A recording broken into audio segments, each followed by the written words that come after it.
So here we're on tier 26, map 2, Stormborn, 63% remaining.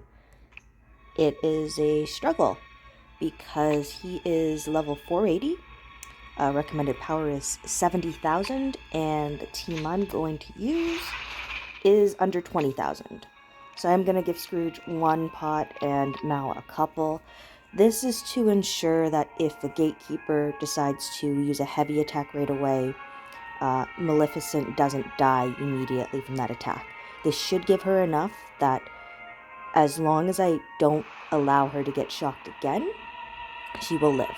So I'm using Mal because, like, of the options here in this section, she's the one who's going to do the most amount of damage. I don't like running Amelia and a tank together. Maleficent, she burns the enemies, so damage over time, defense down. She just does a good amount of damage and stuff. I have a relic set for her. The next one I'm using is Mulan here. I know some people choose Violet because she has the shield which will protect from shock, but she doesn't do enough damage. And this is my issue, that a lot of these team comps, there's just not enough damage or it's hard to handle. So, like, I could use Elsa, and Elsa probably would be more powerful, but because the Gatekeeper has this ability where, where is it? 30% chance to evade against ranged and support enemies. So technically, because I'm running Mal and Scrooge, the Gatekeeper can already evade like 30% of attacks. Phase 2, it's 65% from ranged and support. Not that I'll really make it to Phase 2, but anyway. Last one is Scrooge, and Scrooge makes sense out of these characters. Heals, gives those attack bonuses, gives the focus, which is important, as I mentioned, or maybe haven't mentioned yet. Anyway, I'm like 52,000 points, or recommended power, beneath, and my goal is to try to get 5% against the Gatekeeper. So, jumping right into things, hopefully this doesn't get too muffled, but jumping right in, I can't make over the mic a bit. We're hoping that the Gatekeeper raises his hand first, because if he raises his hand, that means we have a chance to avoid it. Now, I want to push Mulan up right on him right away.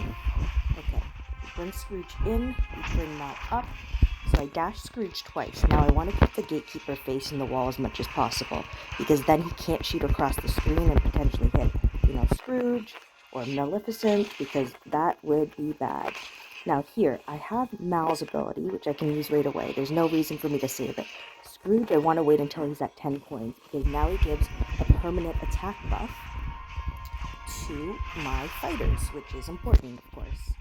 So I just let him shoot across the screen. That's dangerous, but you can see I moved Scrooge back, and I moved Maleficent up. By moving Scrooge back, it means that when he does raise his hand again, I know he's going to go to the farthest coins to Scrooge. So I just moved Scrooge to the other side now. I think I just used those coins a little early, so that's my bad. I wasn't paying attention fully. This is a very high intense attack, because you're engaged the whole time, and you got to keep everything set. So I can see Scrooge is about to get attacked again. He was heavying, so he was stuck. Got to bring Mulan back in.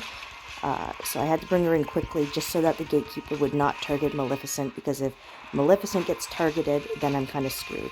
So I always have to wait to use Mulan's ability, because, like, if you could tell right there, she has a weird animation time, where it's like after she does her special, she's just kind of stuck. And if I don't time that right, then I could get easily one-hit KO'd by the Gatekeeper. So I know I have this special. This will defense down, this will burn. On a different Gatekeeper, it would shock, which is good, but it won't on him because he is shock-proof. Scrooge is again ready with the 10 coins, and now I have 4 attack boosts on my team. We just keep attacking. I like the swords because they keep on doing damage. We have some bleed and stuff going on. Oh man, messed that up, grabbed the wrong character. But thankfully I recovered. Maleficent going again. You can see we have 16 defense down debuffs on the enemy. Okay, cool. So now we've done 25%. So we know that for sure because that's the first time this guy jumps around. So there we go. 10 coins again. Gotta bring these guys in. Should be okay. I dislike it a lot when you see the camera's all weird. Like, it's hard to pay attention. It's hard to see. Mal's getting hit right now. Scrooge is getting hit. It has to be Scrooge. Bring him in. do this, and he went back into it. Okay, he's behind. That's okay for now. So now we're just watching, so we can see Scrooge is actually getting hit again because his HP is going down. So you always want to watch the HP bars. You kind of get used to the timing of the gatekeeper eventually, where you know what is happening and when it's happening. And so long as you can start avoiding that and timing it out, like you'll just kind of get used to it, which I know is not a great way of putting it. Now I just walked right back into it, but now she's back out, which is good. Yeah, we're running out of time, but the goal again is to try to get to 5%, because if we hit the middle mark, that's actually going to round up to 6%. Even one attack after that will round up, and that's what we want. All we want is to do the 5%, potentially 6%. Oh, see, this is what I mean. So Mulan just got hit because I did that special right in front. She might die here. If she dies, then it's going to be tough. Yeah, and Scrooge is gone, so it's not like I can heal myself again. So this is a precarious spot. There's only 25 seconds left. We're very near where we want to be. We, of course, have less damage now.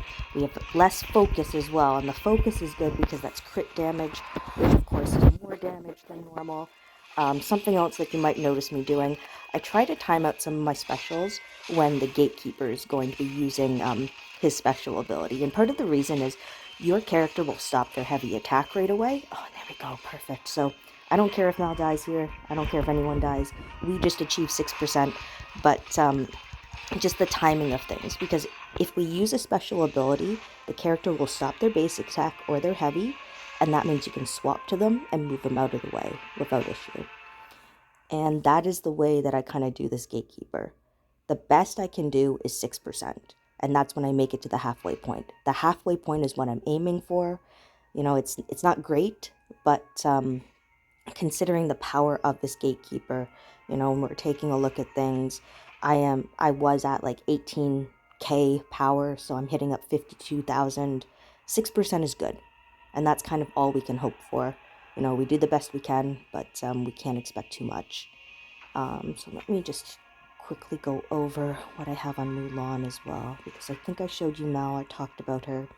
I increased her attack. I did not do the attack buff. I'm not exactly sure if this will stack with the Scrooge buffs and stuff, because it does have a max stack. It says Mulan cannot receive a new attack buff until the old one expires. I feel like it kind of is redundant if it means the max stack, because there's only one stack. The wound.